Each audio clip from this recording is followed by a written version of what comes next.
அபார கருணா சிந்தும் ஞானதம் சாந்தரூபினம் ஸ்ரீ சந்திரசேகர குரும் பிரணமாமி முதான்பகம். அத்வைதாசவ நண்பர்கள் அனைவருக்கும் என் நமஸ்காரங்கள். இன்னைக்கு நம்மளுடைய சேனலில் நாளைய தினம் தமிழ் மாதத்தினுடைய முதல் நாள், அதாவது சித்திரை கனி காணுகின்ற நாள். இந்த நாள் மிகவும் சிறப்பாக அமைய நாம் இந்த விஷயங்களை நாளைய தினம் செய்தால் ரொம்ப சிறந்தது. மாதத்தின் முதல் நாளே சில விஷயங்கள் நாம் செய்யும்போது, ஒரு நாளினுடைய காலை நேரத்தில் சில மங்கள பொருட்களை நாம் பார்க்கும்போது அந்த நாள் இனிமையாக அமையும். அந்த மாதத்தின் முதல் நாள் நாம் செய்கின்ற பூஜைகள் அந்த மாதம் முழுவதும் நமக்கு நல்லபடியாக அமையும். அதே மாதிரி வருடத்தின் முதல் நாள் நாம் எந்த வகையில் பூஜை செய்தால் நம்முடைய வாழ்க்கை சிறப்படையும் அப்படின்றத ஒரு முழு நிலப்பதிவு போட்டிருக்கிறேன். இப்போ நாளைய தினம் மஞ்சள், அடுத்து மல்லிகை, அடுத்து உப்பு, இந்த 3 பொருளும் வாங்கி பூஜை அறையில் வச்சுடுங்க. நாளைய தினம் வாங்க வேண்டிய பொருட்கள் ஒரு 10 நிமிஷம் வச்சுட்டு கூட நாம் அதை எடுத்து பயன்படுத்திக்கலாம். அடுத்து நாளைய தினம் கோவிலுக்கு சென்று வருவது சிறப்பு. அடுத்து நாளைய தினம் என்ன பண்ணலாம் அப்படின்னா, நாளைக்கு மகாலட்சுமி பூஜையை செய்யலாம். கனகதரா ஸ்லோகத்தை நாளைய தினம் படிக்கலாம். நாளைய தினம் சூரிய சங்கிரமணம், சூரிய பகவான் ஒரு ராசியில் இருந்து மற்றொரு ராசிக்கு மாறுகின்ற ஒரு அற்புதமான நாள். இந்த நாளில் சூரிய பகவானுக்கு அர்க்கியம் தந்து சூரிய பகவான் சம்பந்தப்பட்ட பொருட்களை நாம் தானமாக தருவது சிறப்பு. என்னென்ன பண்ணலாம் அப்படின்னா, ஒரு சிகப்பு வேஷ்டி, சிகப்பு டவல், வேஷ்டி கொடுக்க முடியலங்க அப்படின்னா ஒரு டவலாவது சிகப்பில் வச்சு வெற்றிலை, பாக்கு, பழம், பூ, இதுவும் சிகப்பாக இருக்கணும், பழமும் சிகப்பாக இருக்கணும். அடுத்து தகுந்த தட்சணை வச்சு ஒரு காப்பர் பிளேட்டு அல்லது கிண்ணம் அல்லது சொம்பு ஏதாவது வச்சு 1.25 கிலோ கோதுமையை வச்சு யாருக்காவது நாம், அதாவது ஐயருக்கு தானமாக தருவது சூரிய கிரக சாந்தியை நமக்கு ஏற்படுத்தி கொடுக்கும்.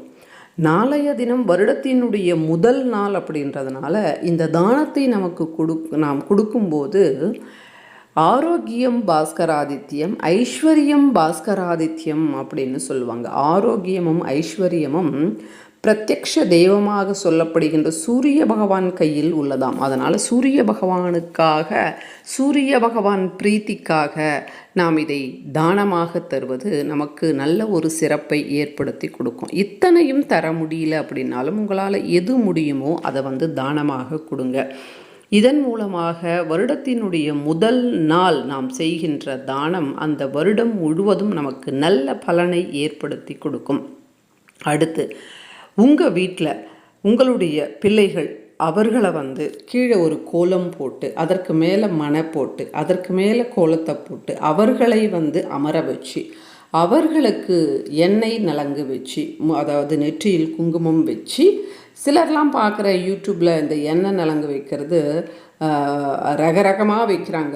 சம்பிரதாயமாக செய்கிறது கிடையாது. அதனால் உட்கார வச்சு தான், மணை மேலே உட்கார வச்சு முகத்தில் குங்குமத்தை வச்சுட்டு அதற்கு பிறகு நாம் வயதில் மூத்தவர்கள் அவர்களுக்கு கீழே ஒரு 8 பொட்டு எண்ணெயிலே வைப்பாங்க, தொடையில் ஒரு 8 பொட்டு எண்ணெயிலே வைப்பாங்க. அதற்கு பிறகுதான் தலையில் எண்ணெயை 2 கைகளிலேயும் வைக்கணும். அதாவது சிலர் ஒரு கையிலேயே தேய்ப்பாங்க, அந்த மாதிரி செய்யக்கூடாது. சிலர் பின்னாடி இருந்து தேய்ப்பாங்க, அந்த மாதிரி செய்யக்கூடாது. முன்னாடி இருந்து தேய்ப்பது தான் மங்களகரம். 2 கைகளாலும் எண்ணெயை வச்சு விட்டு அடுத்து ஹாரதியை எடுத்து அந்த ஹாரதியை வெளியில் கொட்டுவது. இது மங்கள ஸ்நானம் அப்படின்னு சொல்லுவாங்க. இந்த முறையில் மங்கள ஸ்நானம் செய்து அந்த சின்னவங்க குளிச்சு முடிச்சுட்டு பெரியவங்க கிட்ட ஆசீர்வாதம் வாங்கி கொள்வது. பெரியவர்கிட்ட சின்னவங்க யாராக இருந்தாலும் ஆசீர்வாதம் வாங்கி கொள்வது இது தீர்காயிலை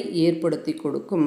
கண்டதோஷங்கள் ஏதாவது இருந்தால் அவற்றிலிருந்து நமக்கு நல்ல ஒரு பிரச்சனையிலிருந்து ஒரு விடுதலை. இந்த மாதிரி செய்யும்போது அந்த வருடம் முழுவதும் நமக்கு எந்த கண்டங்களும் நம்மை அண்டாது. இந்த மாதிரி செய்கின்றதுக்கு பேர் மங்கள ஸ்நானம் அப்படின்னு பேர். அதற்கு பிறகு புத்தாடையை உடுத்தி கொண்டு பெரியவர்களுக்கு நமஸ்காரம் செய்து கோவிலுக்கு சென்று வருவது, இப்படித்தான் நம்முடைய தர்மம் சொல்லுது. அதனால் தர்மம் சொல்லுவதை நாம் செய்யும்போது அது நமக்கு ரெட்டிப்பு பலனை ஏற்படுத்தி கொடுக்கும். அதற்கு பிறகு வீட்டில் இருக்கக்கூடிய அனைவரும் சேர்ந்து சாப்பிடுவது, இதெல்லாம் அவரவர் விருப்பப்படி செய்துக்கோங்க.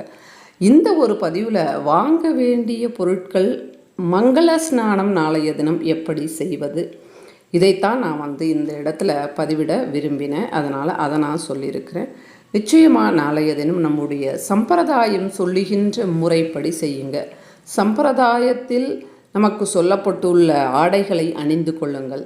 தலைமுடியை நல்லா பின்னி பூக்களை வச்சுக்கோங்க. மஞ்சள் பூசிக்கோங்க.